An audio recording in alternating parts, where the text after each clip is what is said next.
Welcome to the deep dive. We've gathered some sources that give us a pretty fascinating glimpse inside the Denver Nuggets organization right now. A team not long off a title, still aiming high, but facing some really key decisions. That's right. And the material we've got today really gets into two main things highlighted in these sources. First, all the rumors flying around about Michael Porter Jr.'s future with the team. And second, the search for who's going to permanently lead their front office as GM. Yeah, we're mostly looking at an article that kind of unpacked a Denver Post mailbag column. Seems like it pulled together some good insights, maybe even some direct quotes from the owner, Josh Kroenke. So our goal here is basically to take these bits of info, these signals from the sources, and try to understand what they're suggesting about the Nuggets' immediate plans and maybe the bigger picture stuff they're dealing with. Okay, let's jump straight into Michael Porter Jr. then, because, yeah, his name has been everywhere this summer in trade talk. You see the reports, you hear the chatter online. It's constant, isn't it? Hard to ignore if you follow the NBA even casually. Totally. But this is where the sources we have get, well, really interesting. Despite all that noise, all the speculation and the reported interest from other teams, the article, pulling from that mailbag info, says pretty clearly that all signs point to MPJ sticking around in Denver for at least one more season. And look, that's not just pulled out of thin air. The source ties it back to comments from the very top. Josh Kroenke himself is quoted saying something like, "I think a lot of our answers are internal right now." Right, and that quote, especially how the source frames it, really seems to suggest this belief from ownership that, hey, the guys we have now are the path forward, at least for the short term. So if you're trying to read between the lines based on these sources, the team's stance seems kind of nuanced. It's not like they're actively shopping MPJ. They aren't calling teams up trying to move him. But the mailbag stuff highlighted in the article also says they aren't just hanging up the phone either. Exactly. So not looking for a deal, but not completely closed off. The source implies that if some huge, blockbuster offer landed on their lap, sure, they'd probably have to listen. But that's different from putting him on the market. Very different. The main takeaway is he's not really available. They seem to genuinely believe that the answers they need are already in that locker room, like Kroenke said. Okay, so that gets us to the big question the sources tackle. Why keep him? Especially with his contract size and, the injury history that always seems to fuel the trade talk. The article digs into the reasons for continuity this summer based on that mailbag. Well, the number one reason that jumps out, and it's a big one, is just his availability, his durability. For years, that was the main concern with MPJ, right? Can he stay on the court? Yeah, definitely. And the source specifically points out this past season, he played in 81 games. 81. And 77 the year before that. That's 158 games across 2 seasons. Mm. For a guy whose early career was unfortunately defined by those back problems and long stretches out, that changes things. The source really emphasizes that shift. It absolutely does. Being there night in, night out, that addresses a massive, long-standing worry. It lets the team actually count on him as a core piece. And it wasn't just that he was available. It's what he did while he was playing. Yeah. The source notes his production was really consistent this season. Yeah, the numbers were solid, right around, 18.7 rebounds, couple assists a game? Something like that. And importantly, those weren't just empty stats. They came playing his role within a system that's trying to win championships. And his efficiency, which the source highlights as being key for his role, stayed high.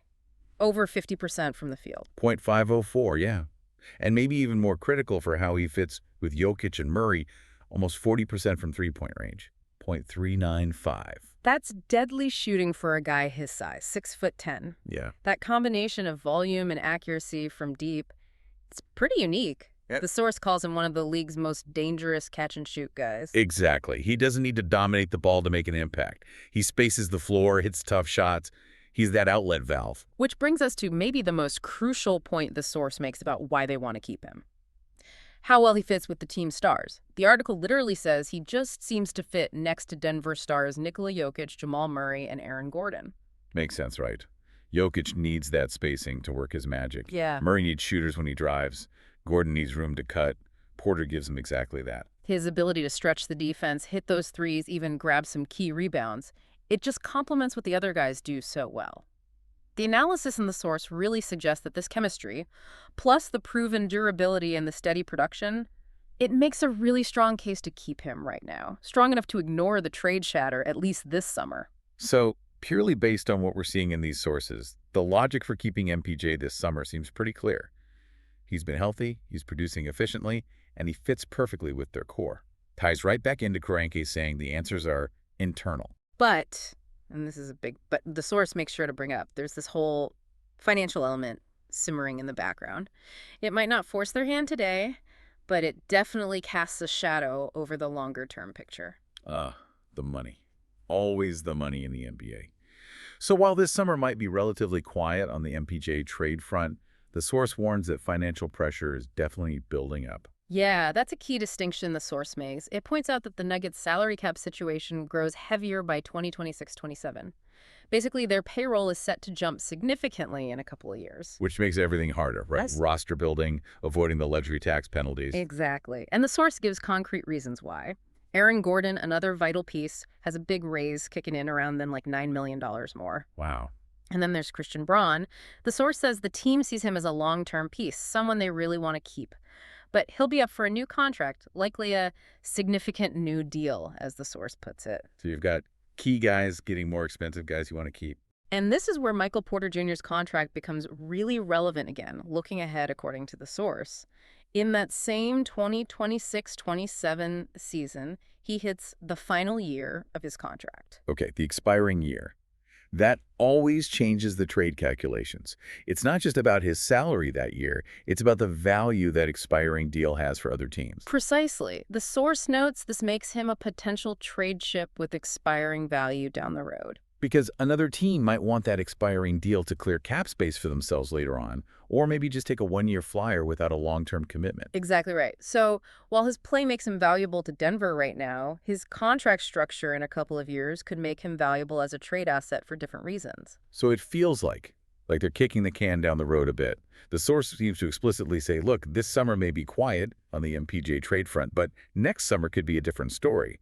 Those financial pressures and his contract turning into an expiring one could force the issue then. It really suggests the team is prioritizing continuity now, betting on this group while they think the championship window is wide open. But they have to know those tough financial choices are looming, probably unavoidable eventually. It's that classic NBA balancing act, isn't it? Trying to maximize your title window while juggling contracts and the salary cap. The sources really paint a picture of the Nuggets saying, let's keep this core together now while we can still compete at the highest level. Even if it means facing a serious financial squeeze and maybe some painful roster decisions in, say, 2 years. Okay, let's shift focus slightly, though it still ties into this whole theme of organizational direction and continuity. The sources also mentioned the ongoing search for a permanent general manager. Right, and interestingly, the mailbag info reported in the article suggests the team is actually leaning toward keeping their general manager search in-house, which, again, fits that pattern of internal answers and sticking with what's familiar. And it sounds like the current frontrunner is the interim GM, Ben Tenser. He took over when Calvin Booth moved on just before the playoffs started. Yeah, Tenser seems to be the guy. The source says he's gotten high marks from Kroenke, the owner, for how he handled things during that transition period.